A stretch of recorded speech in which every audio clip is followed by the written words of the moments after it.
Like seriously, the REM pod's going apeshit and nobody's talking about it. I noticed it when I was. I'm gonna remind am them. I not allowed to speak right now or later? When you guys start talking, Like having a REM pod go off is like usually a big deal because they usually never go off. It didn't go off for us.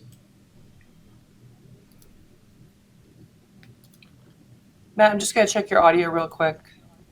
Could you say Okay. a little? So I'm allowed to talk right now until they actually start doing the presentation and everything.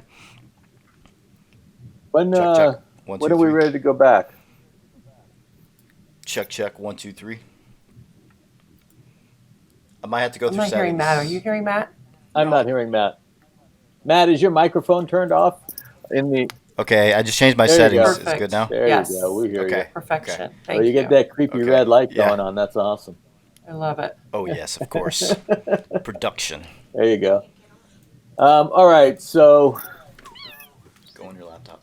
I see that. You just sign in. See that we've got Corey. TV. Corey, can you hear me? Yeah, you can hear me. Yes. All right. And were we just waiting for Jennifer to come back? Yeah, they're just getting that DVR set up. Okay. That clip. All right. Well, should we go ahead and just come on back in and just start talking to people and play this clip? I think that I mean we can just kind of freeform it and Jennifer, she'll be ready. Yeah, or do you you're guys really have dark. a light that you can put on in there? It's getting dark. I'm gonna go all through this just so you might be able to see your beautiful face. There we go. Oh my God, that's so There's great. Mr. Handsome. Where? Behind me? Well, he is a dark mass, but yes. Okay, kids, are we ready? I'm ready. Why not? Max, no. If I don't drop out. Okay, guys, don't talk for a second because I'm going to turn the master audio back on, and then when you hit air, then you can start talking.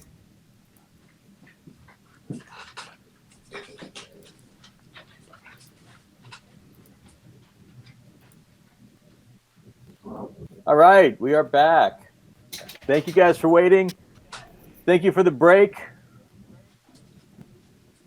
Much appreciated. So yeah, it's much appreciated that you guys are coming back and hanging out with us for this.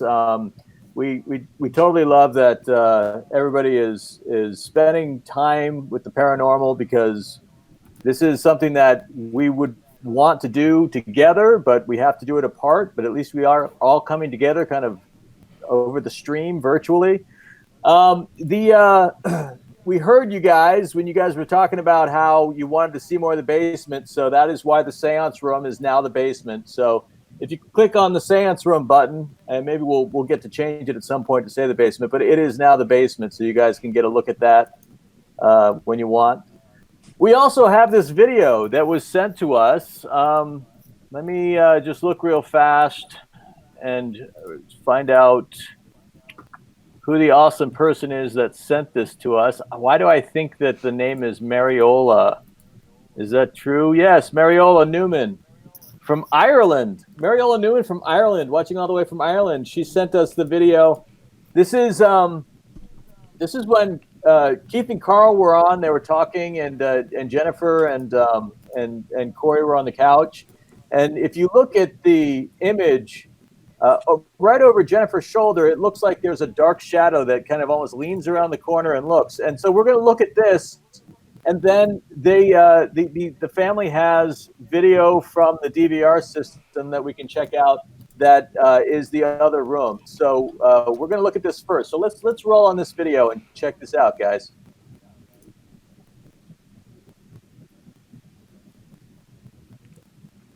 One thing about Corey and Jennifer. There's a lot of things about Corey and Jennifer. Well, what's one thing? Wonderful people. Wonderful you are. One thing about Corey and Jennifer. All right, so there's a lot of things about Corey and Jennifer. Well, what's one thing? Wonderful people. Wonderful you are. One thing about Corey and Jennifer. There's a lot of things about Corey and Jennifer. Well, what's one thing? Wonderful people. Wonderful you are. One thing about Corey and Jennifer. There's a lot of things about Corey and Jennifer. Well, what's one They're thing, Pete? wonderful people, wonderful that you are. One thing about Corey and Jennifer. There's a lot of things about Corey and Jennifer. Well, what's one They're thing, Pete? wonderful people, wonderful that you are. One thing about Corey and Jennifer. There's a That's lot of things cool. about Corey and Jennifer. Well, what's one They're thing, Pete? wonderful people, wonderful that you are. One thing about Corey and Jennifer. There's a lot of things about Corey and Jennifer. Well, what's one They're thing, Pete? wonderful people, wonderful that you are. One thing about All right. Corey and Jennifer. That's cool. There's a lot of things about Corey and Jennifer. Yeah. Well, what's They're one thing, Pete? wonderful people, wonderful That that is, you are. One thing that is about really cool. Corey Thank and Jennifer. you, Mariola, for sending that in. Now, what we want to do is, based on the time, they figured out what to show us in terms of the other room. Are we good to go with that, guys?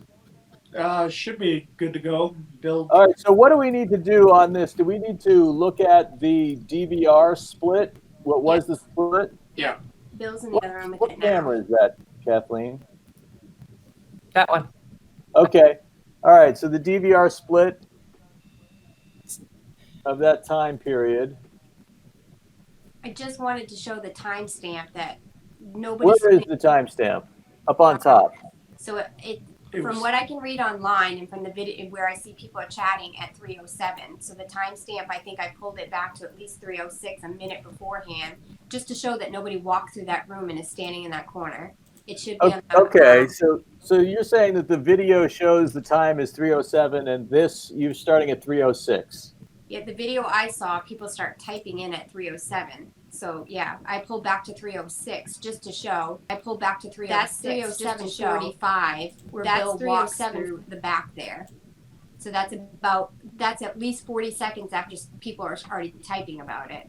But it still, it shows he walks through the back of the room, and even if, I don't know, there's no way he created that shadow. If So- you notice, So let me ask you this. So where are you guys sitting in relationship to this frame right here? Are you right opposite this frame, the doorway on the right? Yeah, we were sitting this is it's where directly we were behind sitting. us. It's directly, this is where we were sitting when it happened, yeah. So, When- okay, so can we look at that image again? Can we what? Can we look at that image from the DVR again? All right, Yeah. so to create the shadow that we saw, it would have to be coming from right here on the right hand in the foreground. Yep, right in the corner on the right hand side where you can see the there's board games right there right now. There's Yahtzee and Scrabble and Yeah, on the right hand That's side, orange, whatever that's- that little shelf is right there.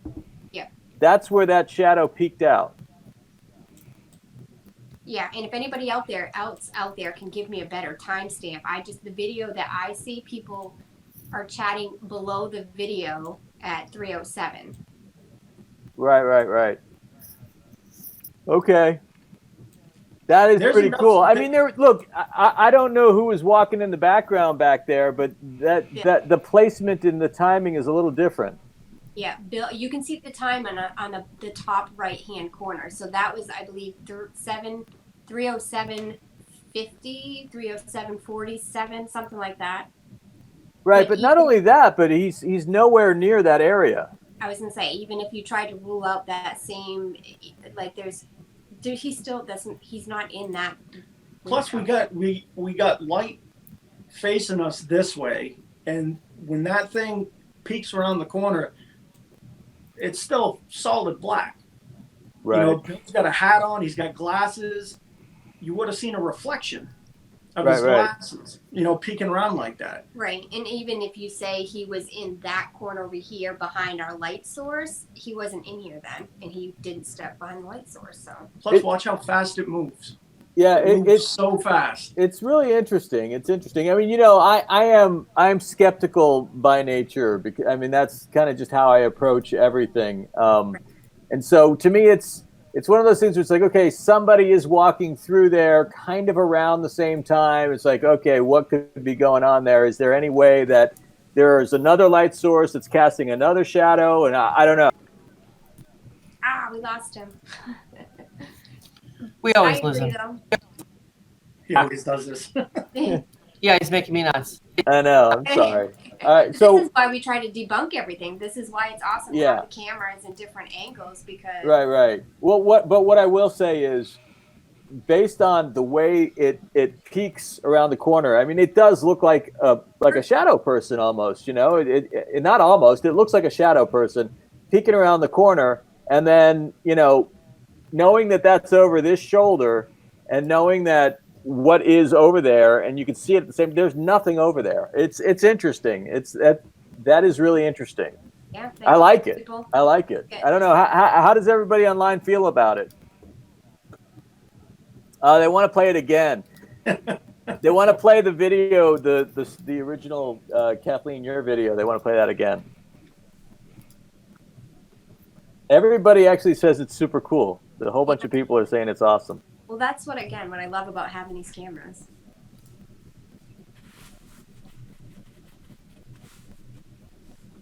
Oh, there's no audio. That's fine. We don't need the audio. True. I think we should talk over it. I mean, if you look right over your shoulder, boom, there it is. Yeah. Yeah, I looked at it a couple times and I'm like, there's no way for me to debunk that. There's nothing. Yeah. Even Bill walking through, like, however many seconds later, it still isn't. Boom. And There it is. Yeah.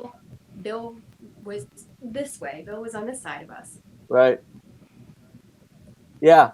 So just for everybody watching at home, where Bill actually ends up, he ends up over, like, across from Corey's left shoulder. Yeah. Yeah.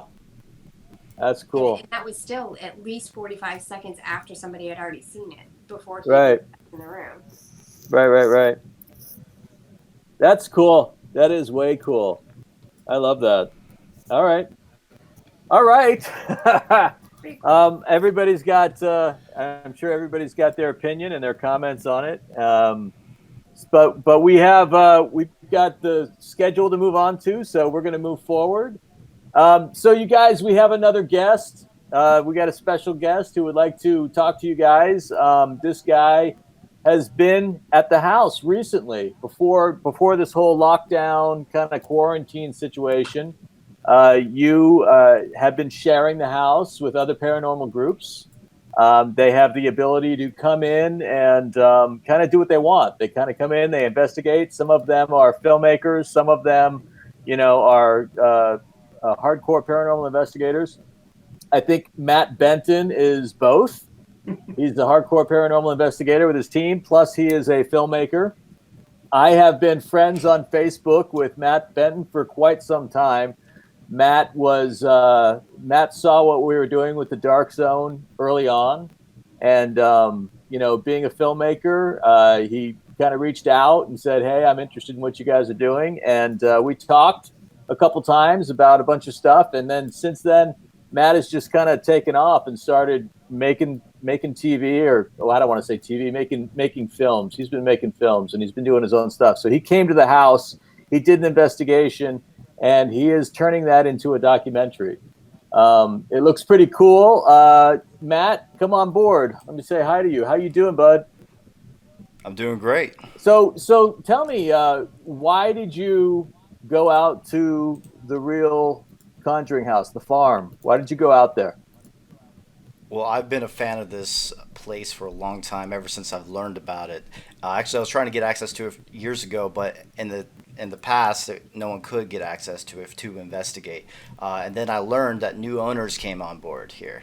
And then I instantly was like telling my friend Joe Vitale, we have to go film here. Like, this is like one of those locations that you have to. And I've always wanted to do my own documentary on a place that's already very well known because of the Conjuring movie, and then tell its true story without Hollywood, with putting it 100% just as a documentary and everything real in it. And that's why I came to film here and with some other YouTubers, and it worked out great. Like, what we captured is pretty amazing for the 2 days we were there. So you tell me what you want to do, because we have a trailer that you put together, or a teaser that you put together, and I know we'd like to show that to the audience. But do you want to do that now, or do you want to talk to the family and interview them and talk to? Oh, we lost him. Oh, we can talk to each other. Yeah, sure. We lost him. Oh, hearing it. Uh-oh. What happened? Hearing it. We are we are getting this. Here we go. Oh, we're playing it. Okay. Okay.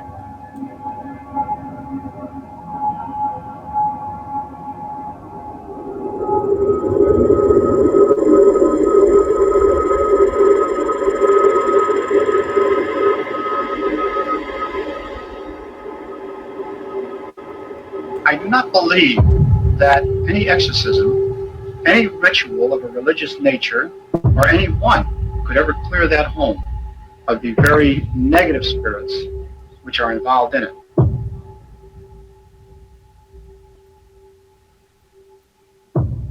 I almost wanted to say it was commonplace to see things move on their own. They are reading. The rocking chair. It's moving! It's moving! Dude, I swear to God, I thought one of you guys were in here.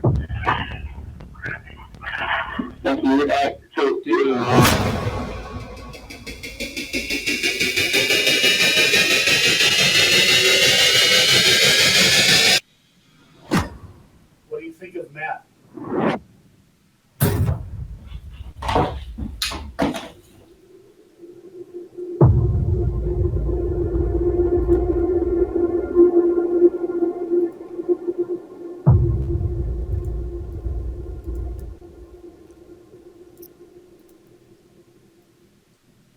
That looks cool, dude. That looks really cool. I know you're. Thanks, I know son. you're still working on it, and you got a little ways to go with it. But it looks like it's going to be awesome. I can't wait to see it.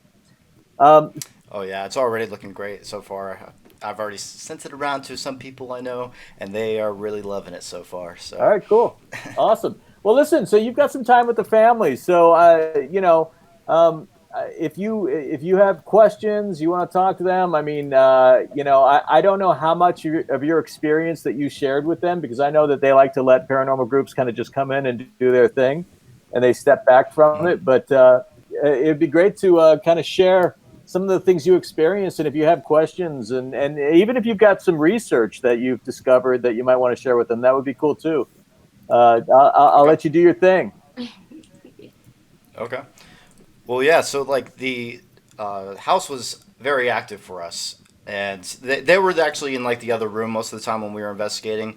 I believe that Corey knows a little bit of what happened because I spoke to him a bit. Like he knows about the situation that happened to be at the very end that you saw at the very end of the trailer. So he knows a little bit about that. That I'm going to save for the documentary, but yes, something does happen to me, a personal experience. But the very big one that you kind of see in the trailer also, but don't see it on video yet until you watch the movie, is that something is captured moving on camera. And this is very, very documented at this location. And it's so amazing that we got the same thing, well, something else this time, but the same events that has been reported for a long time at this location. Already videos are out of poltergeist-related activity in this house, and for us to capture that too, we were pretty stoked, especially as a paranormal investigator. I've always said I'm a paranormal investigator first, filmmaker second, and I was actually absolutely stoked about this. So it's really cool capture. It's a very rare event. Usually doesn't happen as often, but at this place it seems like it's normal. It is normal. It is normal. For us, anyways. Yeah, it's crazy. I thank you very much for letting me shoot there. I had a lot of fun. There's a lot that we would like to show, and I can't wait until this movie's out. It's going to be on Amazon Prime. So We're pretty excited to see it. I am excited. Now I don't know. I don't know if people actually saw in that clip. Hang on. There is somebody climbing down the well. Don't talk about that yet. yes. No, it's fine. It's in the trailer. It's in the trailer. It's in the trailer. It's fine. Actually, yeah. Let's talk about it. Okay, so basically, I went down the well just because I don't know. There's a lot of activity in that area. And then there's like some beliefs associated with water and stuff like that. So I was like, you know what? I want to go in the well and do an EVP session. And sure enough, I went down there, got my $30 voice recorder, and then bam, I dropped my $30 voice recorder down there. Good thing it was my expensive one. But it's down. I made an offering for the film. I just saw another shadow, but it looks like someone's behind you. So, Oh, yeah. yeah. So basically, that was a funny situation. It was caught live on Eric's stream. His name is Epic Paranormal TV is his YouTube channel. And so it was caught live that moment. It was funny. We said during this week while we're doing our live streaming, we should actually conduct something where they send me down the well to go retrieve it and see if there's anything on it. Water's a lot deeper now. Yeah. I was like, next time I come, we'll make a full-on episode about retrieving it. The lost EVPs of the Conjuring house. So Matt, I don't know if my audio is on. There we go. Hey Matt, so tell me about your team. Tell me who's involved with your team. Okay. Well, for the Conjuring house, actually, I got YouTubers together because my paranormal research unit team couldn't make it because of financial reasons. So I actually got other YouTubers together for this one, and it was Billy from PSPR. Paranormal Pursuit, and then also Epic Paranormal TV, Eric, and then Joe Vitale from Truth Paranormal. They all have their own YouTube channels, and then Devil's Hour Productions is my YouTube channel. We all came together to do this big shoot. We all loved this location and loved the movie, and so we actually got the chance, and we all came together and shot it, and it turned out amazing. Well, let me ask you this: Let me ask you this: in terms of being a fan of the film. And then actually being there, I was there years and years ago before the movie came out. So to me, it was just another location that we were doing the show at. But for you, having seen the film and then going there since the film, did you have any kind of preconceived expectations about what was going to happen? Did it kind of, did it kind of pay off for you, or were you let down, or what? Tell me how it is in reality compared to what the movie depicted. The thing about being a real investigator is that you're sometimes going to locations and you're excited for it, and then sometimes you get very disappointed because you don't get anything, and then you waste all your money on the production part of it. Because I like only doing productions when I capture good evidence, and this time we got lucky. I was very happy about that because this was a far drive. I drove about 20 hours just to get there. And so it actually turned out to be great, which I'm so happy about, because another location we did recently before that didn't really capture anything, so I didn't make a production out of it at all. So this time we got lucky. And so, yes, that's a big factor for paranormal investigators, real investigators, not like trying to fake things type of investigators, is that if you go out to a location and if you don't get anything, that just sucks. That's what happens. Paranormal is a rare phenomena, so it happens a lot, actually. So not here, though. It doesn't seem that rare. Jeez. Well, you got I have seen the evidence that you got that will be in the documentary that you're not really wanting to show yet. I've seen it. It is pretty fantastic, actually. But how often do you get that kind of stuff? How often, as an investigator, how often do you actually get that kind of evidence? Well, actually, yeah, it's very rare. I've only captured it 4 times ever in the 9 years I've been doing this, going on 10 years. I have only captured this 4 times on camera. I've experienced it more than that, like about 6 or 7 times of something moving on camera. Something moving, I meant to say. But that is one of those rare moments, and it's only happened 4 times, and I'm very happy we caught it again. Why did you get into the paranormal? Why? I mean, when I started doing this kind of television, almost all the paranormal investigators that I worked with that I met had some kind of experience, right? I never really had an experience. I've just been fascinated by the stories. I like telling these kinds of stories. I like reading these kinds of stories. So that's how I ended up doing what I do. But most people who are actually in the paranormal field are looking for answers. So why are you in it? What happened? Well, I got into it because I had a lot of experiences as a child. That actually is what got me interested in it. But I'd never even thought about becoming an investigator until later. So, like, as a child, I used to see shadow people all the time as a kid. I actually kept it quiet, didn't really talk about it that much. But it was something I used to see all the time as a child. And so I thought it was probably my imagination and everything. And then one day I went down to a family trip to Lake Tahoe, and then we went down to Virginia City, Nevada. Virginia City, Nevada had the Old Washoe Club, and I was interested because I liked the paranormal, so I went in there, and this was in the summer of 2011. I asked my very first question to a spirit. I said, "Can you please move something or make some kind of noise?" And sure enough, a piece of brick got thrown, and I got my introduction to actually investigating the paranormal from a poltergeist event. And I even got, there was the Old Washoe Club, and I even got it tattooed on me now, the Shadow People and also the Old Washoe Club sign on me forever, because that's my origin story of why I became an investigator. And I don't think I'm ever going to give this up because it's so fascinating. It's my brain stimuli is always going for the paranormal. I love it. So all right. So let me ask you this. You saw Shadow People as a kid, and this house seems to have, black masses, smoke. Oh, we lost him.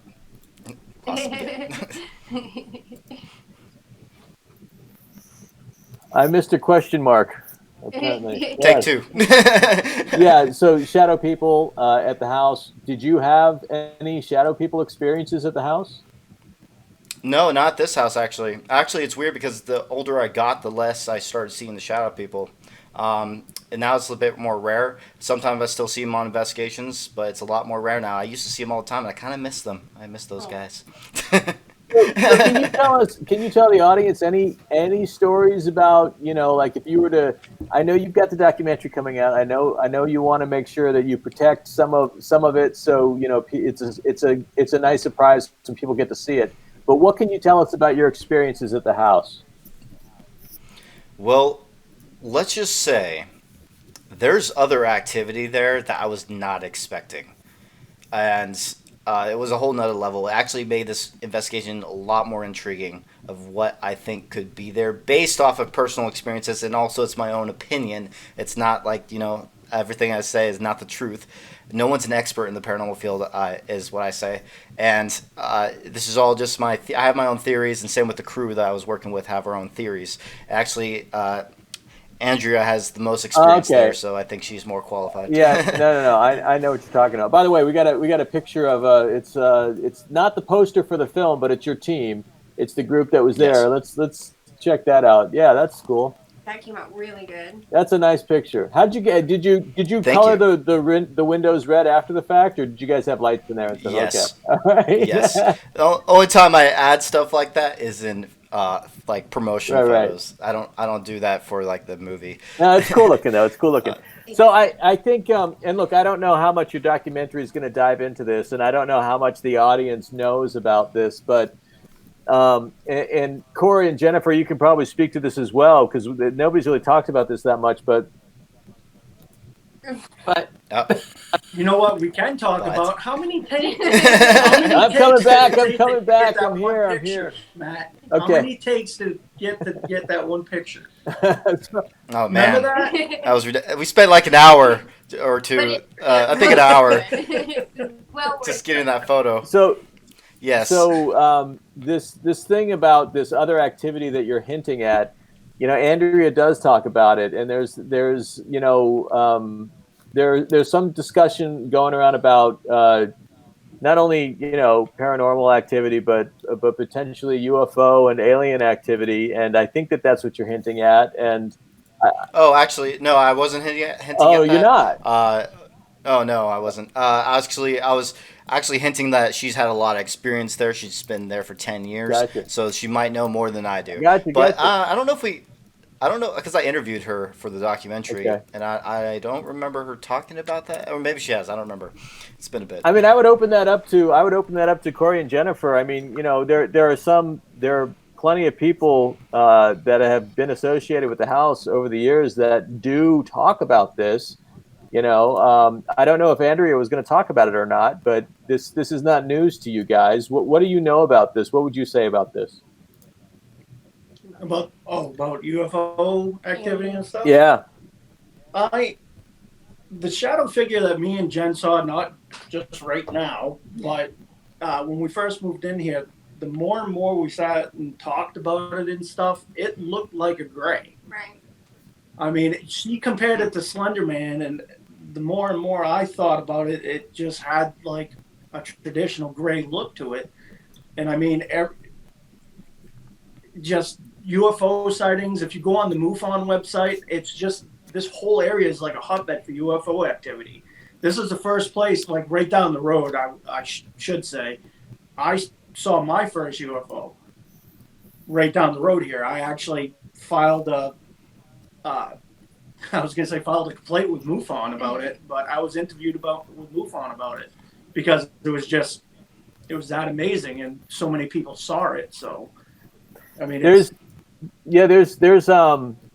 quite a few people in the paranormal who are connecting, and it's becoming kind of more commonly spoken of, but who are connecting ghost activity with alien activity.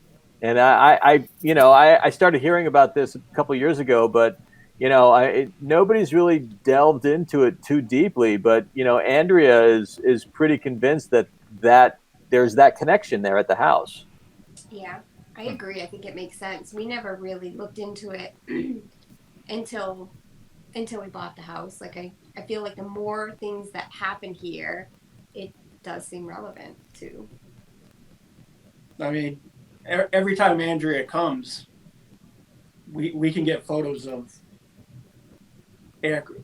unexplainable stuff. Yeah, unexplained aerial phenomenon. I Yeah. think that's what they call it now. Above the house. That shadow person that you captured behind you was pretty awesome. That was pretty cool. I was like, whoa! Yeah. I did my best because to try and that was debunk really it, cool. but I couldn't do it. Yeah, there's no one back there. Like right now, earlier there was someone back there. You could see a difference. You got side by side now. Yeah. Of what they look like. So, but yeah, that was really cool. It was. Very interesting. So have you guys, just a little more on this one train of thought, have you guys seen any UFO activity like in the property or anything like that? Aside from the shadow figure, Well, I mean, if that's yeah, but even when it comes to like the mess ups with the cameras, the time slips, the time slips is what. The energy bursts and stuff like that. I think we were talking earlier about it. It's just it. It just makes you wonder. Like there's no. When it comes to sensitive people, when you enter this building, it's a whole nother feeling. Like when I first entered this building, I was surprised because it hit me right away, and sure enough, it got worse throughout the investigation for me. And like you get your equilibrium thrown off, you feeling dizzy, and it's weird. Like your body starts to get used to it, and then it comes back, and it's kind of weird. It's like any situation you're in at home, like you got used to a smell, you don't really smell it anymore. When you first enter, you really smell it. Then you stay in the area for a while, then you stop smelling it for a little bit because your body gets used to it. Kind of like this.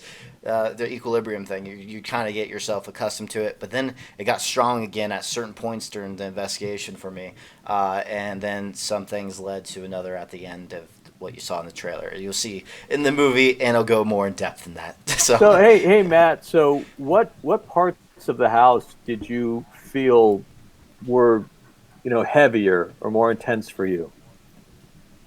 Upstairs was definitely the area for me, and actually Billy too. Actually, memory just came back to me when you mentioned the shadow people thing. Billy did see a shadow down in the basement. I forgot about that.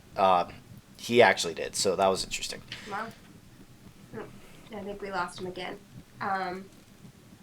The middle bedroom upstairs. Did Matt, I go? did you have any issues when you left here? I'm curious. Or is that part of your documentary? Actually, no, that's fine because I can talk about this. It's weird because ever since I've been more experienced in this, it seems like I've been building my own, I would say, shield up a bit. And it's funny because actually at your guys' locations, the first time in a long time, I completely put my shields down on purpose.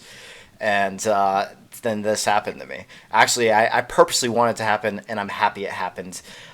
because I like these experiences. But I haven't had anything follow me home. It's been a long time, years, since I've had something follow me home. So for other investigators, that's a different story. But for me, I haven't really had that in a while. So Corey and Jennifer always have said that they feel like the upstairs middle bedroom is the most active and the place that makes them feel the most uncomfortable. Do you agree with that? I agree. Yeah. And what do you feel in there? What is the feeling?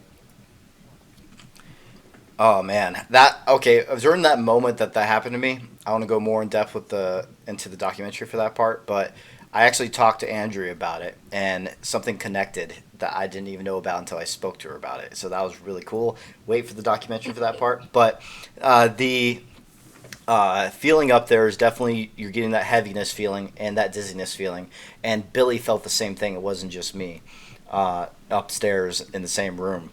So I thought that was very interesting. Even at one point, I think Joe, mentioned it too. So yeah, it has its own weird vibe. And it's funny because Billy's not sensitive. So for him to feel that, that's even more interesting to me. We just got a question from, and I don't know if I'm going to pronounce your name properly, but Maida Lashani, who is asking, what do you do when a ghost follows you home? I believe in the power of belief. So whatever your religion is and whatever you truly believe in, that's going to give you power. So for me, I used to be religious, but not anymore. I'm more of a spiritualist. I used to be a Christian and everything, but I'm now kind of I'm a spiritualist agnostic, is what I call myself. So, but I have my own beliefs that for me at least, if you truly believe something's not going to happen to you, it won't happen. Like 100%, no doubts. If you don't have the doubts, it won't happen. So people that are like priests or someone has a religion, and they have that strong belief towards something, like this holy water is going to help you, that's I believe will actually give you some power over this negative entity or whatever entity you're dealing with is that power of the human mind, in my opinion. That's just my beliefs. Take it how you leave it, whatever. Yeah, so. No, I mean I think that's what a lot of people say.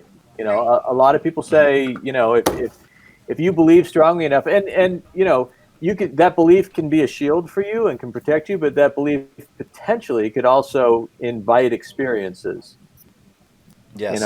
Also, one thing I would like to mention towards that, like how many different type of exorcisms are there with different religions and seeing it work? So and also the person that's possessed has the same religion.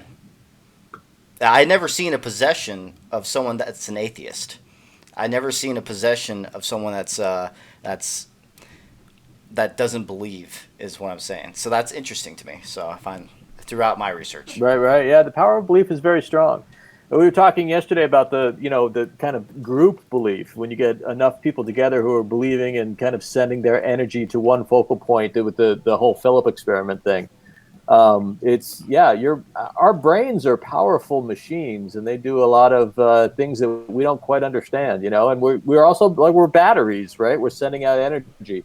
So there's a lot of stuff going on that we haven't figured out yet. And I think, people who take this field seriously, it is a pseudoscience of sorts, but everything was a pseudoscience until it got taken more seriously and they started being able to prove things out. So, we'll see what happens here. I'm looking forward to the day where you can actually, prove that you can measure these things, and I don't know if it's the technology that we're using now or what, but at some point, maybe we'll get there.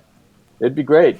One thing I would like to say, like whenever you capture like a visual piece of evidence, you capture a full body apparition one day, let's say that, or that shadow, and if you have that footage to back it up with the DVR cameras like you were showing earlier, you know that when you have a recording, you have media code data. This is a live stream, so I don't know. It's probably a little different, but there's media code data that gets into your SD card when you are recording, and that shows that the footage is raw. So if you capture something and you can present that SD card saying, "Yeah, this is legitimate footage, not edited," you can prove that it's not been tampered with.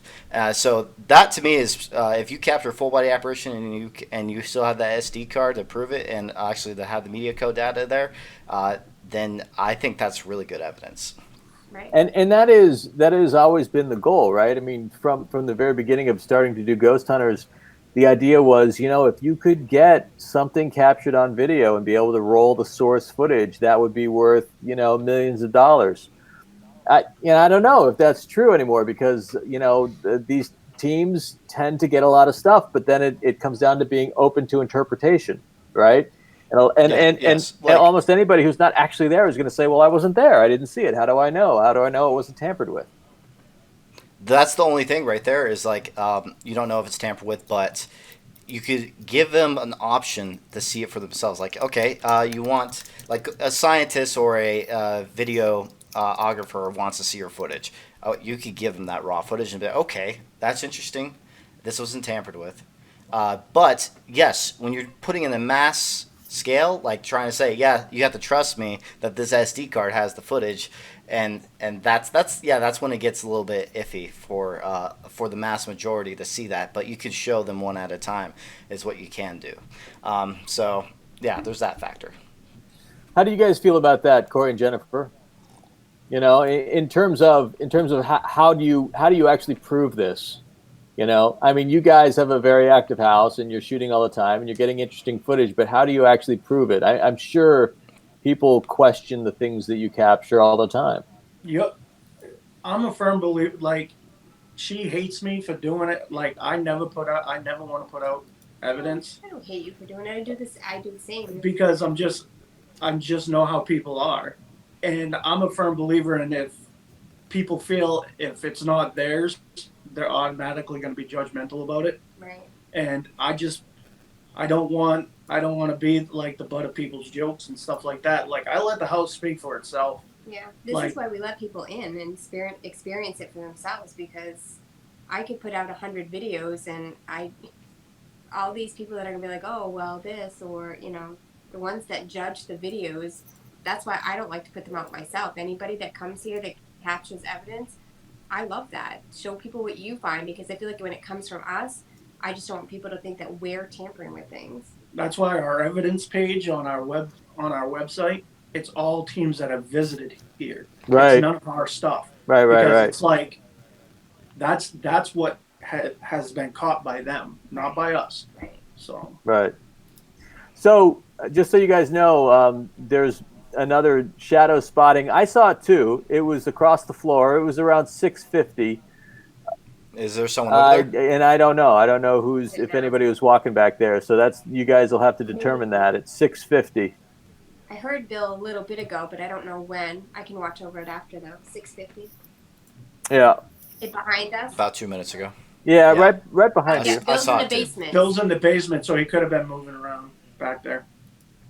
Is the door to the basement's behind that corner? Yeah. Yeah. Okay. All right. This way, behind the door, that way. The corner. All right. It was Bill, I guess. Oh. People are like, all right, stop overreacting. It was Bill. No, this is great. This is what we love. People, I would much rather have somebody say what they see, and we can take it from there. Yeah.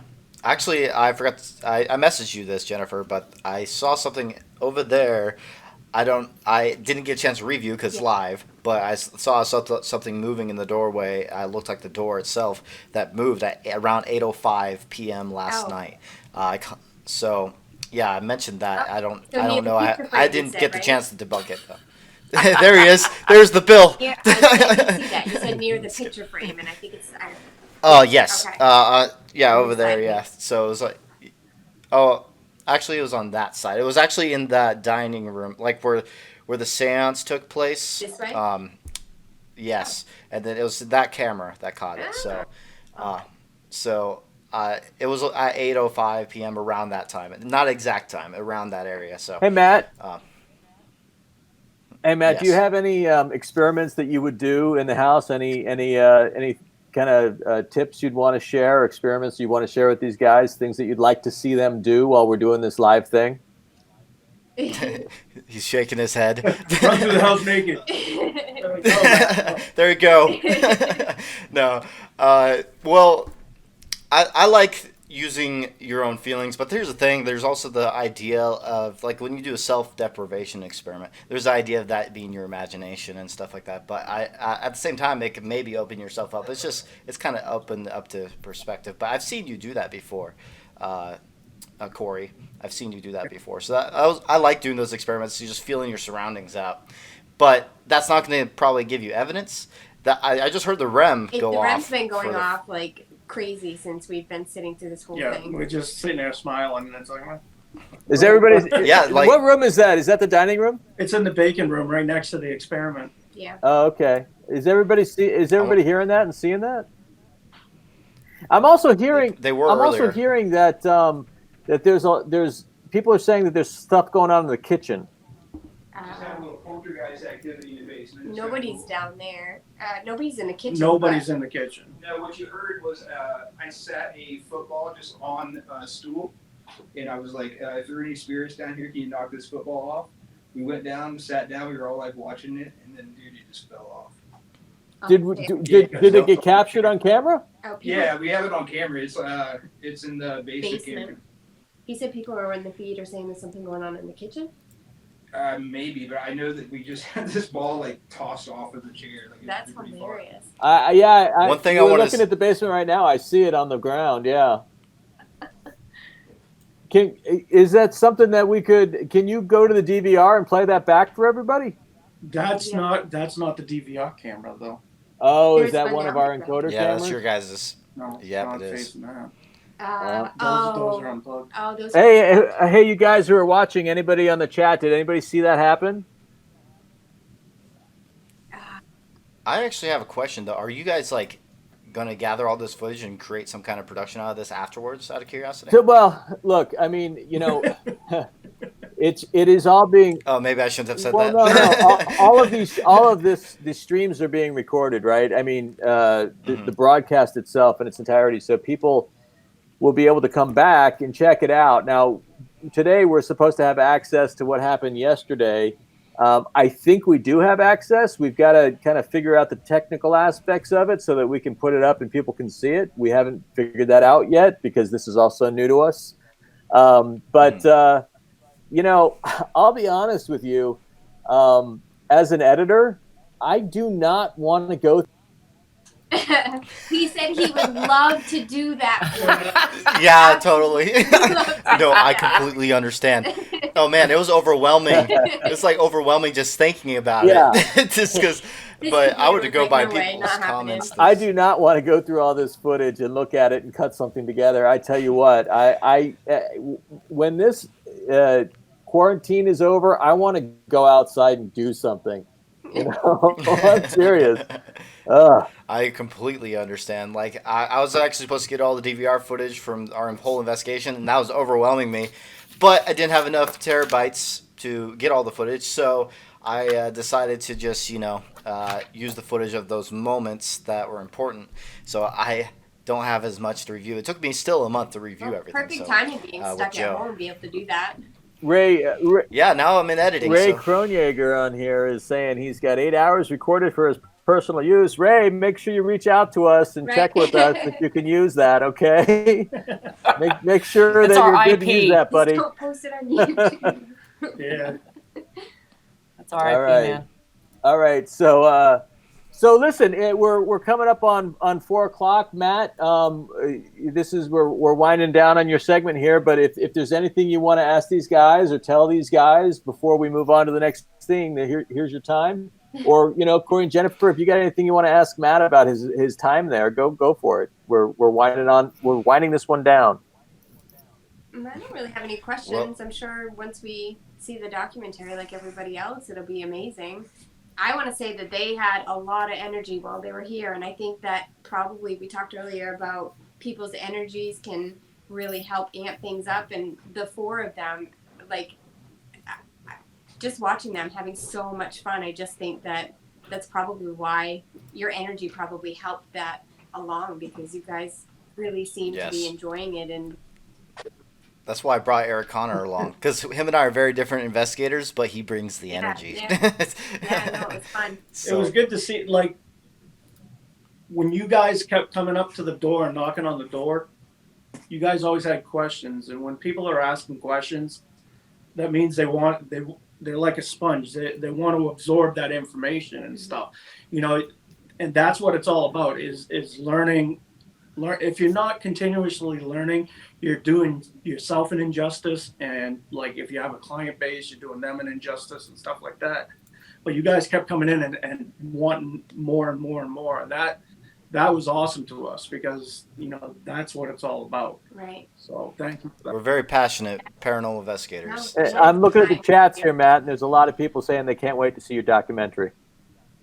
I'm happy. Go to Devil's Hour Productions on YouTube, guys. It'll show up some updates, and also there's the other guys' channels. So that will be in the description box of the trailer. So, yeah.